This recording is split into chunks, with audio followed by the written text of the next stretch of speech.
Puji Tuhan, kita kembali bertemu melalui ibadah kita pada saat ini. Masih tetap daring ya, tidak menjadi masalah karena Tuhan tetap hadir baik di tempat ini di gereja maupun di rumah saudara pada saat ini. Mari dengan penuh hormat kita menghormati kehadiran Tuhan, menghormati kehadiran Roh Kudus. Mari kita sembah Tuhan Yesus. Roh Kudus, Kau hadir di sini. Roh Kudus penghibur dan penolong.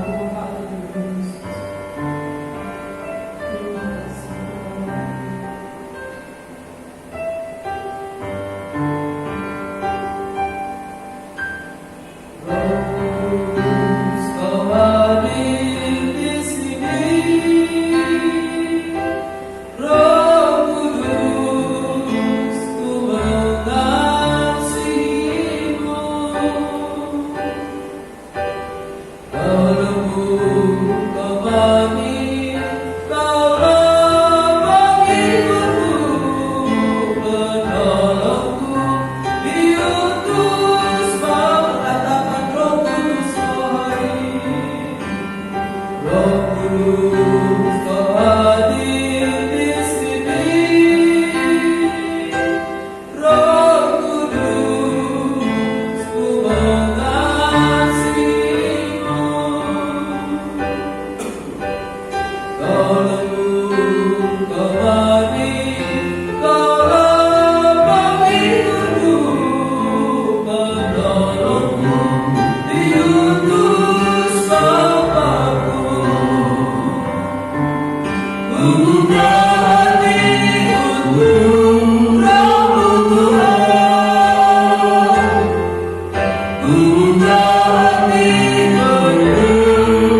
Bapa, terpujilah namamu, termulialah namamu Tuhan.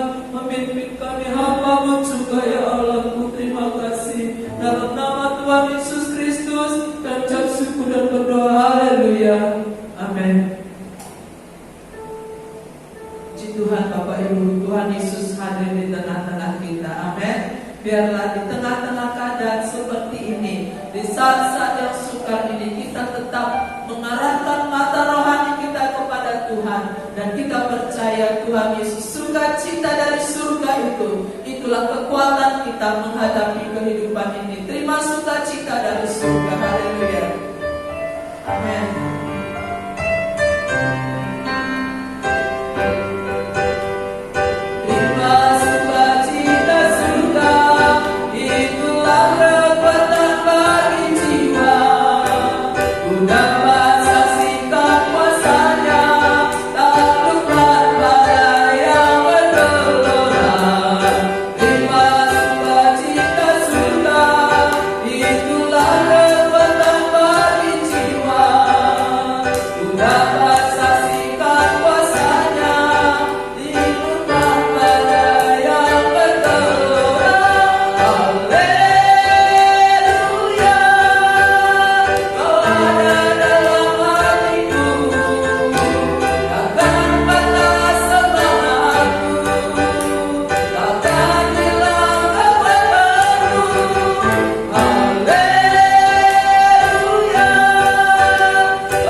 Sukacita surga nyata penuhiku.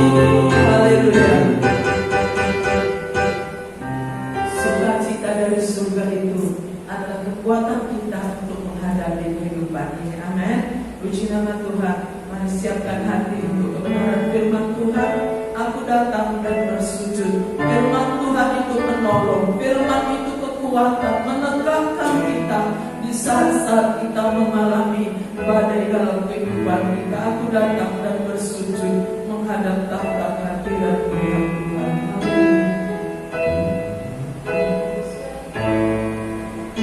Aku bersujud di hadapan-Mu, ku rasakan indah hadirat-Mu.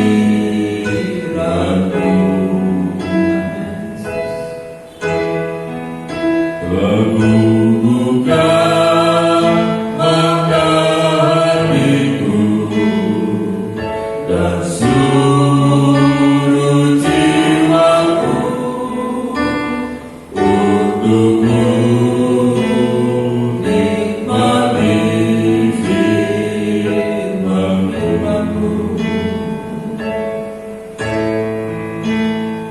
Firman-Mu yang kuasa untuk mengubah sikap kami.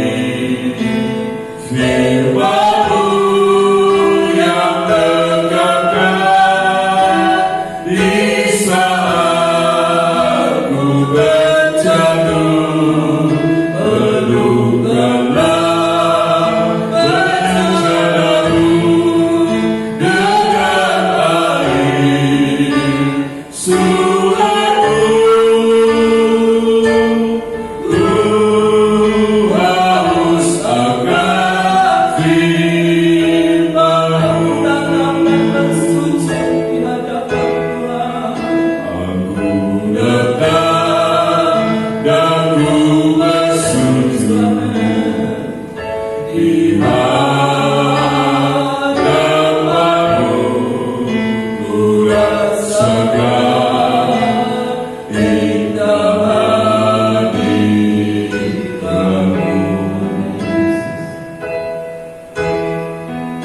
Aku buka mata hatiku dan seluruh jiwaku untukmu nikmati firman-Mu.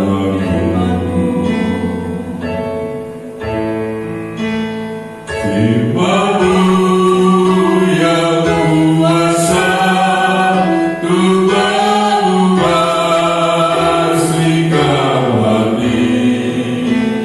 Firman-Mu yang tegakkan di saat ku terjatuh. Pelukkanlah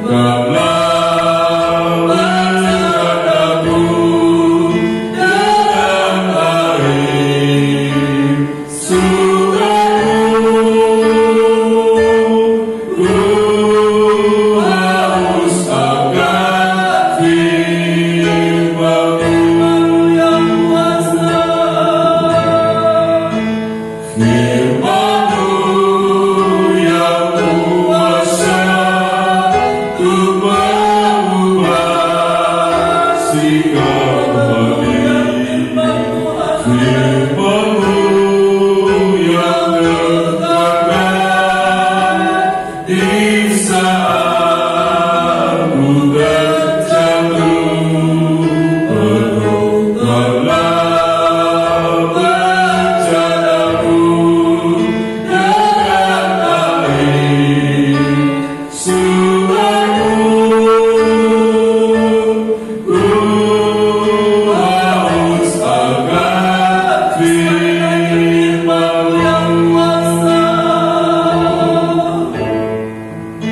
Firman-Mu yang kuasa untuk mengubah sikap hati.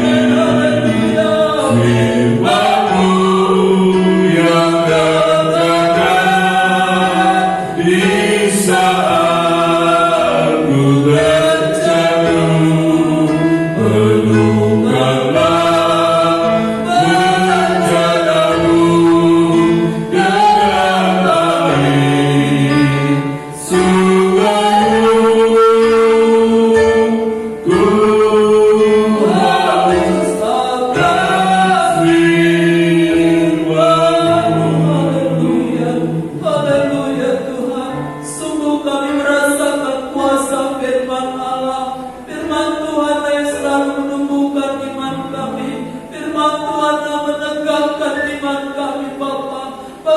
saat kami terjatuh pun, ketika firman Allah itu berkarya, maka kuasa Tuhan nyata sempurna dalam kehidupan kami.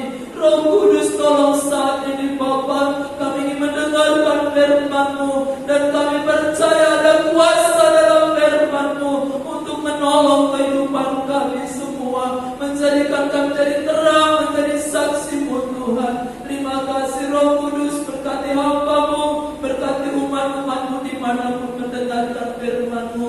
Dalam nama Tuhan Yesus Kristus yang ucap syukur dan berdoa. Haleluya. Amin. Puji Tuhan, kita akan mendengarkan firman Tuhan pada saat ini. Mari kita fokuskan ya pikiran hati kita terhadap firman Tuhan. Saya percaya saudara, di mana firman itu dibentangkan, maka ada kuasa yang turun ke atas kita. Baik saat ini di gereja pun kami berada, di tempat saudara, di rumah saudara, di mana saudara mendengarkan firman Tuhan, Roh Kudus mau bekerja dalam kehidupan kita. Efesus 4 ayat 29. Efesus pasal yang keempat ayat 29.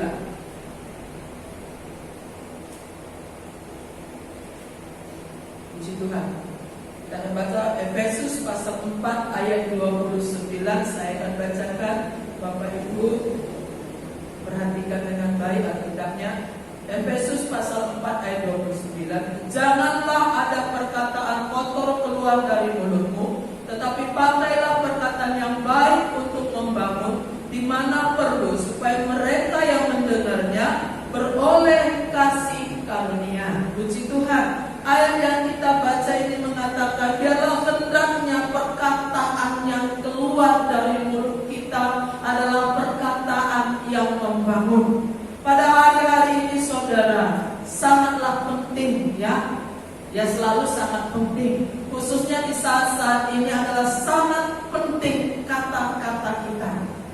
Ya, apalagi sebagai seorang pemimpin, baik pemimpin rohani, baik saudara pemimpin di sebuah perusahaan saudara, atau tokoh-tokoh saudara, atau di keluarga saudara, kata-kata itu sangat mempengaruhi orang-orang di sekitar kita. Kalau kita mengucapkan kata-kata negatif, ya, kata-kata orang pesimis, kata-kata negatif, maka kemungkinan besar orang sekitar kita pun ikut merasakan efek dari kata-kata kita. Kalau kita baca tadi, jangan ada perkataan kotor keluar dari mulutmu. Perkataan kotor ini saudara, kalau saya pelajari, kotor itulah identik dengan busuk, ya. Satu busuk pengaruhnya, kalau sesuatu benda yang busuk di satu tempat, pengaruhnya tidak hanya di tempat itu saja, tetapi akan sekelilingnya itu. Contohnya bangkai tikus, bisa satu rumah bau, betul ya? Nah, di rumah saudara mungkin ada sampah di dapur. Di dapur pun bisa tercium sampai ruang tengah. Pengaruh bau busuk itu. Nah, demikianlah juga firman Tuhan katakan, jangan ada kata-kata yang busuk, kotor keluar dari mulut kita, tapi hendaklah perkataan yang baik. Pakailah perkataan yang baik untuk membangun. Untuk apa perkataan kita yang baik? Itu jelas firman Tuhan katakan untuk membangun. Membangun apa? Membangun iman. Ya, kalau kita berkatakan firman Tuhan itu adalah membangun iman sesama kita, dan juga membangun iman kita sendiri. Ketika kita ucapkan firman itu akan pertama itu mempengaruhi diri kita sendiri, kemudian orang-orang sekitar kita. Nah, karena itulah firman Tuhan katakan perkataan yang baik untuk membangun, sehingga orang-orang di sekitar kita itu, supaya mereka yang mendengarnya beroleh kasih karunia, beroleh kasih karunia daripada Tuhan. Mereka dikuatkan, mereka diteguhkan dengan kata-kata kita. Kata-kata ini memang sangat pengaruhnya luar biasa saudara. Betul ya? Ada seorang yang berkata, mungkin mereka di Jakarta, kita dengar hanya melalui medsos saja. Itu bisa mempengaruhi kita. Kata-kata negatif, apalagi diucapkan, saya katakan seorang pemimpin, maka rakyatnya bisa ikut mengalami penurunan imun, saudara. Nah, puji Tuhan, di dalam Yakobus dikatakan kata-kata lidah itu, ucapan itu seperti kemudi di kapal. Kemudi di kapal itu kecil, saudara. Seberapapun besarnya kapalnya, kemudinya tetap kecil. Tapi tahukah saudara, dengan kemudi kecil itu, nahkoda kapal itu mengarahkan kemana dia mau kapal itu. Apakah dia ke kiri, itu diatur dengan kemudi yang kecil. Mau ke jalan terus diatur dengan kemudi yang kecil.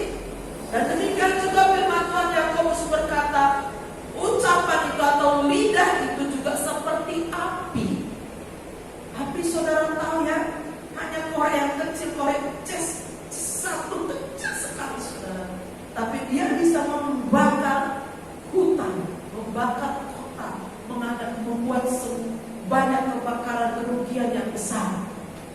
Tetapi dengan kata-kata juga, sekali lagi kata firman Tuhan, kata-kata yang baik itu adalah membangun, membangkitkan iman. Nah, sekarang sebagai anak-anak Tuhan, orang-orang percaya kepada Yesus melalui Efesus 4 ayat 29 tadi katakan, pakailah perkataan baik untuk membangun.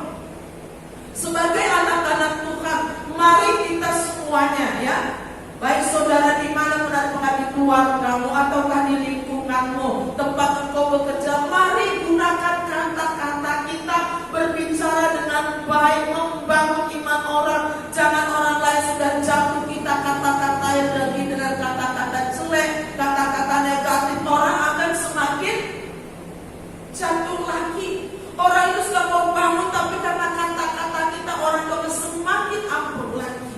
Tapi firman Tuhan mengingatkan kita pada saat ini, pakailah mulut kita ini, kata-kata kita ini dengan baik. Dorong orang lain dengan kata-kata motivasi yang baik, khususnya dengan firman Tuhan. Mari kita lihat satu keadaan, saudara. Kisah pasal 27. Bagaimana Rasul Paulus ya memotivasi orang-orang yang sedang putus asa. Memotivasi orang, dia sendiri ada dalam kondisi itu sebenarnya, saudara. Tetapi dia memberikan dorongan, dia mengatakan firman Tuhan, sehingga orang-orang pada waktu itu yang ada bersama dengan Rasul Paulus tetap menjadi kuat dan mereka semuanya selamat dari bahaya di tengah laut ya. Kisah pasal 27 kita baca mulai dari 21 sampai 26 terlebih dahulu.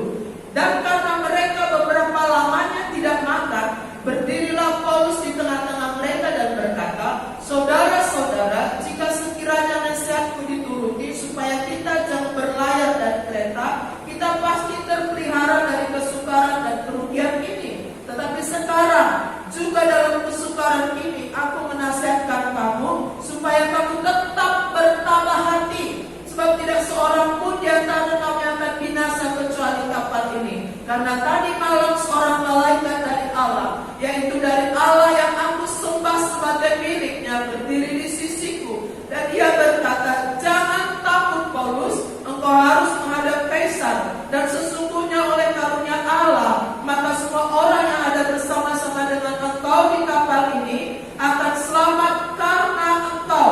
Sebab itu tabahkanlah hatimu, saudara-saudara, karena aku percaya kepada Allah bahwa semuanya pasti terjadi sama seperti yang dinyatakannya kepadaku. Namun kita harus mendapatkan kapal yang adalah salah satu pulau. Puji Tuhan, Bapak Ibu saya kasih dalam nama Tuhan Yesus Kristus. Rasul Paulus dalam dia dikirim ke Roma ya, dikirim ke Roma di tengah laut melalui kapal laut. Di kapal itu dikatakan, kalau saudara baca ayat 37, ada 276 jiwa, cukup banyak di atas kapal itu. Di atas kapal itu ada ABK, ada perwira, ada juga tawanan. Sebenarnya kalau kita baca ayat 21 tadi, Rasul Paulus sebelumnya sudah mengingatkan nahkoda perwira di kapal itu, pimpinan kapal, supaya mereka jangan lewat kereta, berlayar dari kereta.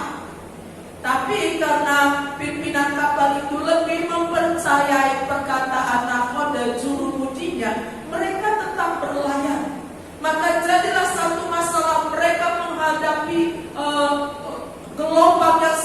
besar, ya, angin yang sangat keras sehingga membuat kapal mereka dikatakan ayat 20 setelah beberapa hari lamanya baik matahari maupun bintang-bintang tidak kelihatan, angin badai yang dahsyat terus-menerus mengancam kami. Akhirnya putuslah segala harapan kami untuk menyelamatkan diri kami. Kondisi mereka pada saat itu semua firman Tuhan katakan putuslah segala harapan kami untuk menyelamatkan diri. Sebenarnya keadaan mereka sama-sama. Paulus ada di dalam kapal itu.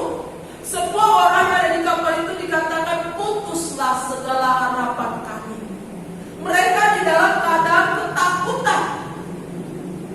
Satu angin badai yang dahsyat terus-menerus mengancam mereka. Di tengah-tengah kondisi seperti itu, di tengah-tengah lingkungan kita yang putus harapan, di tengah-tengah kondisi kapal yang sudah diombang-ambingkan dengan laut gelora yang sangat besar, saudara. Sebenarnya adalah hal mudah bagi Paulus berkata, aku kan wes ngomong, ini gara-gara kamu gak dengarkan kata-kataku. Tapi Paulus bukanlah seperti itu. Dia memang mengingatkan, saya sebenarnya sudah mengatakan, saudara. Dengan lemah lembut dia mengatakan, sekiranya nasihatku dituruti. Tapi dia tidak mempertahankan kebenarannya itu sendiri-sendiri. Tidak mempertahankan kebenarannya sendiri dengan ngotot berbicara seperti itu. Tapi apa yang dia katakan, saudara? Tetapi sekarang, baiklah kalau memang ini sudah kita alami, sudahlah. Dia katakan ayat 27 ini, tetapi sekarang juga dalam kesukaran ini, biarlah yang sudah-sudahlah. Oke? Yang sudah-sudah. Sekarang ini apa yang harus kita lakukan? Rasul Paulus berkata kepada orang-orang di kapal, orang yang mengalami putus asa pada waktu itu, dia katakan, aku menasihatkan kamu supaya kamu tetap bertabah hati. Ayo sabar, tabah, tenang, saudara. Kata-kata yang luar biasa. Sebenarnya dia sendiri ada di dalam kapal itu yang menghadapi tantangan yang begitu berat. Rasa ketakutan, tetapi mengapa dia bisa berkatakan itu? Kalau kita lihat ayat 24 dan 23, karena tadi malam seorang malaikat dari Allah, yang dari Allah yang aku sembah sebagai miliknya berdiri di sisiku, dan dia berkata, jangan takut. Dan seterusnya ayat 25 dikatakan, sebab itu tabahkanlah hatimu saudara-saudara, karena aku percaya kepada Allah bahwa semuanya pasti terjadi sama seperti yang dinyatakan kepadamu. Bapak Ibu yang saya kasih dalam nama Tuhan Yesus Kristus, Rasul Paulus berdiri tetap percaya kepada firman yang dia terima. Dia percaya kepada firman yang disampaikan seorang malaikat kepada dia. Dia percaya kepada Allah yang berbicara kepadanya, bahwa malaikat itu berkata, jangan takut. Ya, ayat 24, jangan takut Paulus, karena engkau harus menghadap Kaisar. Menghadap Kaisar berarti dia akan sampai ke Roma, karena Kaisar itu kedudukannya ada di Roma, berarti dia selamat. Rasul Paulus memberikan satu contoh yang luar biasa kepada kita. Dia menenangkan orang-orang yang putus harapan. Dia menenangkan orang-orang yang patah semangat. Saudara, pada waktu itu mereka sudah tidak makan lagi. Kalau kita tuliskan ayat 27, malam yang ke-14 sudah tiba. Selama 14 hari mereka terombang-ambing di laut, saudara. Tidak melihat matahari, tidak melihat bintang di malam hari. Coba saudara bayangkan. Satu kondisi yang sangat berat yang harus mereka hadapi. Tapi kata-kata iman Rasul Paulus, bahwa dia percaya apa yang difirmankan oleh Tuhan, bahwa mereka akan selamat dan sampai ke Roma, itu yang dia pegang. Dan dia katakan, Tuhan berfirman kepada saya, dan saya percaya apa yang difirmankannya pasti akan terjadi. Kata-kata yang optimis, saudara. Saya percaya apa yang Tuhan firmankan pasti akan terjadi, bahwa kita akan selamat sampai ke Roma.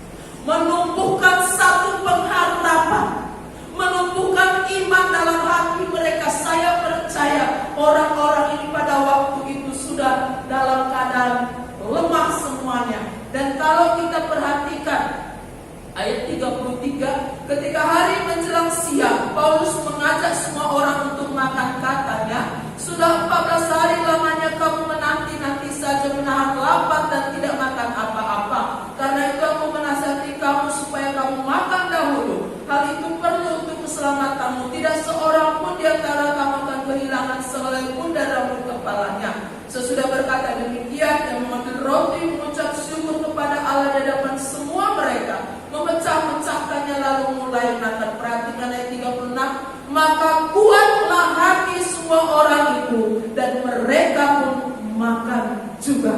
Puji Tuhan. Sikap Paulus, iman Paulus, pemberi percaya Paulus kepada firman Tuhan, saudara. Padahal orang-orang dikatakan kamu sudah 14 hari enggak makan. Ini sudah, saudara, kondisi yang sangat memprihatinkan. Secara mental pun mereka sudah drop. Tubuh mereka pun sudah drop, saudara. Kamu menanti-nanti menahan lapar, mungkin makan tetapi hanya makan rasa-rasa, makan gak ada rasa, ya. Sudah seperti itu kondisi mereka karena mereka putus asa. Sudah putuslah segala harapan mereka. Kata-kata yang disampaikan Paulus, ayat 36, maka kuatlah hati semua orang. Amin. Bapak Ibu saya kasih dalam nama Tuhan Yesus Kristus, hari-hari ini, di tengah-tengah pandemi ini, banyak orang yang putus asa, kehilangan pekerjaan bisa. Hari-hari ini, di tengah-tengah pandemi ini, banyak saudara kita yang kehilangan anggota keluarganya juga, ya. Hati mereka mengalami kesedihan teramat dalam, saudara. Jadilah anak-anak Tuhan pembangkit semangat saudara-saudara. Amin. Di tengah-tengah kondisi ini, mari teguhkan, kuatkan hati mereka dengan kata-kata yang baik, kata-kata yang membangun, yaitu firman Tuhan. Dukung mereka, jangan jatuhkan. Menjadi berkat itu tidak hanya melalui pemberianmu, juga kata-katamu. Kalau hari-hari tambah satu lagi, ketika jarimu di medsos, ya, ketika jarimu di medsos itu, jangan jatuhkan orang lain. Berikan semangat, ketiklah, postinglah kata-kata yang membangun, postinglah kata-kata yang membangkitkan semangat. Saudaraku, saya percaya seperti Rasul Paulus tadi, orang-orang yang sudah putus asa itu akan kembali bangkit. Hati mereka kuat untuk menjadi apakah mereka sudah selamat? Apakah kapal itu sudah sampai di sebuah dermaga? Belum. Mereka masih ada di laut, tetapi karena sikap Paulus dan firman yang disampaikan Paulus, kata-kata yang disampaikan Paulus, sikapnya tambahlah, saudaraku, maka orang itu menjadi kuat. Masalah itu belum selesai, tapi iman, semangat mereka bangkit, hati mereka kuat kembali, sehingga pada akhirnya mereka terdampar di satu pulau. Semua yang ada di kapal itu menjadi selamat. Mari Bapak Ibu, jadilah kita menjadi orang-orang pembawa damai, ya, pembawa damai itu mengucapkan kata-kata yang baik. Berbahagialah orang yang membawa damai, karena mereka akan disebut anak-anak Allah. Dengan apa membawa damai? Perkataan bisa membawa damai. Bangkitkan semangat kita semua. Mari kita memuji Tuhan, menyembah Tuhan pada saat ini. Pakai aku Tuhan menjadi alatmu. Hidup ini adalah kesempatan. Mungkin saat ini tangan tidak bisa merangkul mereka, ya, karena kondisi. Kita tidak bisa hadir di rumah saudara kita yang kedukaan. Kita tidak bisa menghadir di tempat saudara kita yang sedang sakit. Mari berikan mereka dorongan, kata-kata yang positif, firman Tuhan, sehingga mereka kembali bangkit oleh karena firman yang kita sampaikan, dihidupkan oleh Roh Kudus. Hidup ini adalah kesempatan. Pakai hidupku Tuhan menjadi alatmu. Mari kita sembah Yesus, satu permohonan kepada Tuhan. Pakai kata-kataku Tuhan untuk menjadi berkat pada saudara-saudara saya. Hidup ini ada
Dan biarlah berkat yang daripada Allah Bapa, Putra dan Roh Kudus, yaitu berkat di dalam nama Tuhan Yesus Kristus, mengalir kepada kita semua pada saat ini.